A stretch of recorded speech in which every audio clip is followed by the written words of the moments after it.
Hello students, good morning. बेटा आप सभी का एक बार फिर से स्वागत है आपके अपने यूट्यूब चैनल एस्कोसली एजुकेशन में। और बेटा हम आज पढ़ रहे हैं हमारी 5वीं क्लास की ईवीएस का 12th लेसन पानी कल से आज तक, यानी कि पहले पानी कैसा था, कैसे प्राप्त होता था और अब कैसे है। तो बेटा यहाँ पे हम कर रहे हैं हमारा लेसन शुरू। महम की बावड़ी, महम हरियाणा में ही है और महम में एक बावड़ी है, उसका वर्णन यहाँ पे ये कर रहा है। बच्चों तुम्हें याद होगा कि पिछली बार कक्षा में हमने पानी के स्रोतों के बारे में पढ़ा था। बावड़ी भी पानी का एक स्रोत है, बावड़ी में भी पानी होता है। इसमें पानी तक पहुँचने के लिए सीढ़ियाँ बनाई जाती हैं, इसलिए इसे सीढ़ी नुमा कुआं भी कहते हैं। देखो ये सीढ़ियाँ लगी हुई हैं, यहाँ पे बनी हुई है ना। हाँ, ऐसी ही एक बावड़ी हरियाणा के रोहतक जिले के महम कस्बे में स्थित है। यह बावड़ी भवन निर्माण कला का एक बेहतरीन नमूना है। महम की बावड़ी का निर्माण 1658-59 में मुगल बादशाह शाहजहां के एक चौबदार साइदू कलाल ने करवाया था। किसने बनाई थी ये बावड़ी जो महम में है? वह बनवाई थी साइदू कलाल ने। इस बावड़ी में पानी तक जाने के लिए 101 सीढ़ियाँ हैं। सीढ़ियाँ 3 स्तरों पर नीचे उतरती हैं। यह ईंटों और कंक्रीट से बनी हुई हैं ये सीढ़ियाँ। सीढ़ियों के अंत में एक अष्टभुजी कुआं है, यानी कि ऐसा कुआं है जिसके 8 भुजाएं हैं, गोल नहीं है बेटा वो। बावड़ी में यात्रियों के लिए कुछ कमरे भी बने हुए हैं जो गर्मी के दिनों में ठंडे रहते हैं। एक ब्रिटिश यात्री पीटर मुंडे ने इस बावड़ी को सार्वजनिक उपयोग के लिए रोमन साम्राज्य के स्मारकों जैसा स्मारक बताया था। इसकी तुलना रोमन साम्राज्य में जो स्मारक बनाए गए थे उन स्मारकों के बराबर ही बताया है। इसी तरह की अन्य बावड़ियाँ हरियाणा में मेवा, झज्जर, नारनौल, कैथल, टोहना, हांसी आदि जगहों पर भी उपलब्ध हैं, वहाँ पे भी हैं बेटा। ये रख रखाव के अभाव में अब ये बावड़ियाँ अपना महत्व खो रही हैं। इनका संरक्षण करना हम सबकी जिम्मेवारी है। तो बेटा हमने यहाँ पे पढ़ा कि बावड़ी क्या होती है। बावड़ी एक ऐसा कुआं होता है जिसमें कि पानी तक पहुँचने के लिए सीढ़ियाँ बनी हुई होती हैं, बहुत नीचे तक गहरा होता है और वहाँ सीढ़ियों से चल के वहाँ तक जाया जाता है। कुआं थोड़ा ज़्यादा भीड़ा होता है, वो चौड़ी होती है और गोल भी नहीं होती, जरूरी नहीं है कि वे गोली हो। बावड़ियों में आसपास पहले क्या होता था कि बेटा बारिश का पानी बावड़ियों में इकट्ठा हो जाता था और उस पानी को लोग अपने पीने में, कपड़े धोने में, जो घर के जो भी काम में पानी आता है उन सब कामों के लिए बावड़ी का प्रयोग करते थे। अब बेटा सोचो और लिखो, क्या तुमने कभी कोई बावड़ी देखी है और यदि हाँ तो कहाँ देखी है? बेटा आप लोगों ने कहीं देखी हो तो बता देना, नहीं देखी है तो पाठ में तुमने ये महम की बावड़ी पढ़ी रहे हो, इसके बारे में पढ़ा है। और यहाँ पे मैं लिख रही हूँ एक बावड़ी यहाँ पे मैंने देखी है हरियाणा के नारनौल में, महेंद्रगढ़ जिले में है ये हरियाणा में, और नारनौल में है बावड़ी। इसको तकत वाली बावड़ी भी कहते हैं। इसमें एक संगमरमर का बड़ा सा तकत सा डाला हुआ है तो उसको तकत वाली बावड़ी भी कहते हैं और इसको बनाया है अली जहान ने। और बेटा अभी इसकी हालत थोड़ी ज़्यादा जीर्ण शीर्ण हो गई है, लेकिन फिर भी अभी है, प्रशासन ने कुछ उसमें सुधार किया है और उसमें भी पानी भी है। उसमें पानी था या नहीं? हाँ था। उसकी सफाई का क्या प्रबंध है? कोई विशेष व्यवस्था तो नहीं है, लेकिन फिर भी थोड़ा बहुत उसमें साफ सफाई है। क्या वहाँ रहने वाले लोग उसके पानी का उपयोग करते हैं? यदि नहीं तो क्यों नहीं? बेटा वहाँ के पानी का उपयोग नहीं होता क्योंकि अब उसकी कोई विशेष साफ सफाई भी नहीं रहती है और जब ज़्यादा यूज में नहीं होता तो पानी खराब भी हो जाता है, इसलिए लोग वहाँ का पानी नहीं पीते क्योंकि बावड़ी का पानी स्वच्छ और शुद्ध नहीं है। बावड़ियों में सीढ़ियाँ क्यों बनाई जाती हैं? देखा है ना मैंने, ये महम की बावड़ी का भी बताया था और इधर अभी मैं बता रही हूँ नारनौल में जो बावड़ी है उसमें भी इनमें सीढ़ियाँ क्यों होती थी? क्योंकि बेटा पानी तक पहुंचने के लिए सीढ़ियां बनाई जाती थी ताकि पानी बहुत नीचे जो पानी है उस तक हम आसानी से पहुंच सकें। बावड़ियों के में कमरे क्यों बनाए जाते होंगे? उनके आसपास कमरे जरूर बनाते थे। तो बेटा कमरे क्यों बनाए जाते हैं? क्योंकि बावड़ी में जो यात्री यहाँ पे आए पानी पिए तो उनको ठहरने के लिए, आराम करने के लिए कमरे बनाए जाते होंगे। बावड़ियों में पानी कम और गंदा क्यों हो रहा है? बेटा एक तो भूमिगत जल स्तर कम होने से पानी कम हो रहा है और उनकी सफाई नहीं हो रही है, इसलिए पानी गंदा हो रहा है। सफाई न होने के कारण बावड़ियों का पानी कम गंदा हो रहा है। बावड़ी के रख रखाव में तुम क्या योगदान कर सकते हो? भाई तुम कैसे उनका रख रखाव कर सकते हो, कैसे उसमें अपना योगदान दे सकते हो? तो क्या कर सकते हैं बेटा?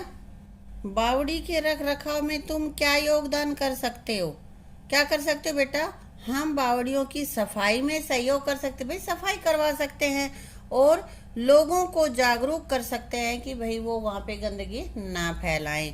तो कैसे लिखोगे इसको? हम बावड़ियों की सफाई में सहयोग कर सकते हैं, वह लोगों को जागरूक कर सकते हैं कि वो बावड़ी को गंदा ना करें। तो ये तो बेटा हो गया हमारा यहाँ तक का बावड़ियों के बारे में। बावड़ी कहाँ कहाँ पाई जाती हैं, कैसे बनाई जाती हैं, कब बनाई गई थी और कैसे उनका रख रखाव है, क्या चीजें। ठीक है, अब हम आगे चलते जल संरक्षण यानी कि जल का बचाव, जल को कैसे हम संरक्षित रख सकते हैं, ये यहाँ पे है। बच्चों जब वर्षा होती है तो उसका जल बहकर चला जाता है। कहाँ जाता है वो बताओ? क्या वह हमारे किसी काम आता है? क्या हम उस जल का प्रयोग करते हैं? पुराने समय में हरियाणा के लोग वर्षा के जल का संचयन करने में निपुण थे। पुराने समय में जब बारिश होती थी तो पानी यूं ही बेकार नहीं नालियों में बहता था, बल्कि उसको लोग उसका संचय करते थे, उनको इकट्ठा करते थे। कैसे करते थे? इस जल को संचित करने के लिए वे जोहड़, तालाब आदि बनवाते थे। पहले देखा है ना, गाँव में, सब गाँव में एक जोहड़ जरूर होता है, एक से ज्यादा भी हो सकते हैं ना, तालाब होते। तो तालाब और जोहड़ों में उस पानी को इकट्ठा कर लेते थे। लगभग 400 साल पहले यहाँ लोगों के लिए हर गांव कस्बे में पक्के, आकर्षक, उपयोगी और सामाजिक रूप से स्वीकृत तालाब बनाए जाते थे। इनके जल का प्रयोग लोग घरेलू कार्यों, सिंचाई आदि के लिए करते थे। तालाब के चारों ओर आराम करने की जगह भी बनाई जाती थी। तालाब के पानी के कारण इस जगह पर अधिक गर्मी में भी ठंड रहती थी, क्योंकि जहाँ पानी होगा तो वहाँ ठंडक रहेगी और पानी काफी सारा भरा है तो हरियाली भी होगी और हरियाली रहेगी तो भूमिगत जो जल का स्तर है वो भी नीचे नहीं जाएगा और वहाँ पे मौसम भी सही रहेगा, गर्मी भी ज्यादा नहीं होगी। कुछ तालाब प्राकृतिक रूप से भी बने होते थे। प्राय तालाब के पास एक कुआं भी बनाया जाता था। उस कुएं से पानी खींच के लाते थे और उसको पीने में काम लेते थे। क्या तुम्हारे आसपास कोई कुआं या जोहड़ है? है भाई, है। तुम्हारे यहीं पे भी है ना, अपने स्कूल से थोड़ी दूर उधर जोहड़ है ना?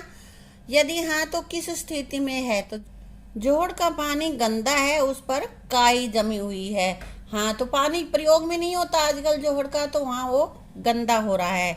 क्या लोग उसके पानी का प्रयोग करने किन कार्यों के लिए करते हैं क्या बताओ तुम? नहीं। पानी का प्रयोग पशुओं के पिलाने, नहलाने के लिए करते हैं। जो जोहड़ अच्छे हैं उनका करते हैं, लेकिन हमने जो यहाँ पे जोड़ बना रखा है, यहाँ जो अपने स्कूल के पास का जोड़, उसका पानी बहुत खराब है, उसका प्रयोग लोग प्राय नहीं करते क्योंकि बहुत गंदा है। यदि पानी दूषित है तो किन कारणों से? क्यों दूषित हो गया बेटा? पानी में घरों का कचरा डालकर वह कपड़े धोकर गंदा करते हैं। आगे बेटा, यदि वह सूख गया तो ऐसा क्यों हुआ होगा? और जोहड़ को या आसपास जोहड़ था और वो सूख गया तो क्यों सूखा होगा बेटा? वो उसमें क्यों नहीं है पानी? क्योंकि भूमिगत जल स्तर कम होने के कारण जोहड़ का पानी सूख गया। बारिश इतनी होती नहीं है, पानी कम होता है और जो जमीन के अंदर का जो पानी है वो बहुत नीचे तक चला गया, इसलिए जोहड़ का पानी सूख जाता है।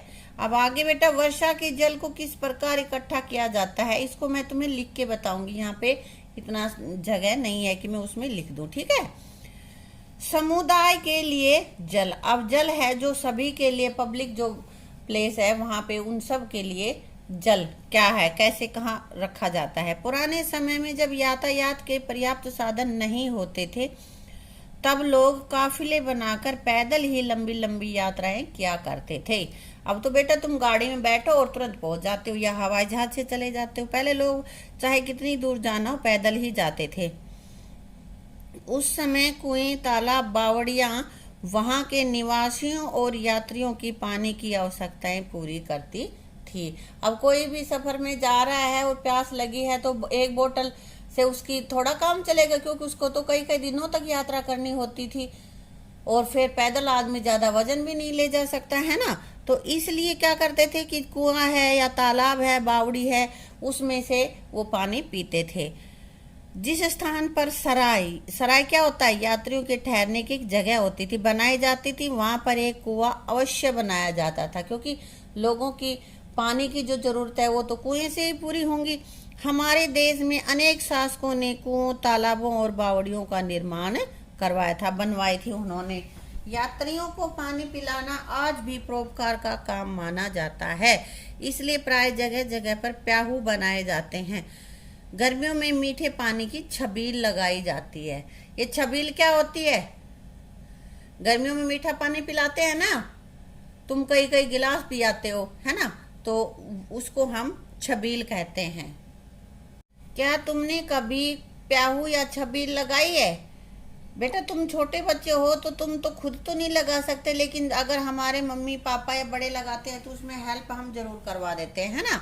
तो जिसने करवाई है वो बता देगा कि हाँ, नहीं तो नहीं। बेटा मैंने तो कई बार ऐसा काम किया है कि प्याहू लगाई है या कई बार मीठा पानी भी पिलाया है गर्मी के महीने में लोगों को, ठीक है, इसलिए मैंने हाँ लिख दिया है। ये क्यों लगाई जाती है, छबील क्यों लगाई जाती है भाई? गर्मियों में राहगीरों की प्यास मिटाने के लिए छबील लगाई जाती है। आते जाते गर्मी में प्यास बहुत ज्यादा लगती है ना, तो उनको ठंडा ठंडा मीठा पानी पिलाया जाता है ताकि उनकी प्यास मिट सके, ठीक है। किस मौसम में अधिक लगाई जाती है, कब ज्यादा प्याहू या छबील लगाई जाती है, कब करी जाती है बेटा? गर्मी में। गर्मियों में मई जून के महीनों में अधिक लगाई जाती है, क्योंकि उस समय गर्मी बहुत ज्यादा पड़ती है, बहुत ज्यादा पानी की जरूरत लोगों को होती है। गर्मियों में प्याहू या छबील के अतिरिक्त और किस तरह से लोगों को पानी की सुविधा उपलब्ध कराई जाती है, और क्या क्या हो सकता है? सार्वजनिक स्थानों पर मटके भरकर रखते हैं, है ना, और वाटर कूलर लगाकर पानी पीने की सुविधा उपलब्ध कराई जाती है। वाटर कूलर भी लगते हैं आजकल तो, और पहले लोग मटके ही भर के रख देते थे, अभी भी मटके भी रखे जाते हैं या फिर वाटर कूलर लगा दिया जाता है, ठीक है। अब पानी कहाँ से, अब बेटा तुम्हें ये बताना है कि तुम्हारे यहाँ पे पानी कहाँ कहाँ से आ रहा है। बच्चों आजकल तुम्हारे घर में पानी कहाँ से आता है? क्या अब भी तुम कुओं से भरकर लाते हो या तुम्हारे घर में ही पानी प्राप्त हो जाता है? अब तो बेटा ज्यादातर सभी के घरों में पानी, वाटर सप्लाई का पानी आता है, कुओं से पानी नहीं लाया जाता। कहीं कहीं एक आध जगह ऐसी है जहाँ पे भाई कुओं से पानी लाया जाता है, ठीक है। तुम्हारे घर में पानी कहाँ से आता है? वाटर सप्लाई के नल से आता है ना। और तुम्हारे दोस्तों के घर में पानी कहाँ से आता है? उनके वहाँ भी वाटर सप्लाई से ही आता है।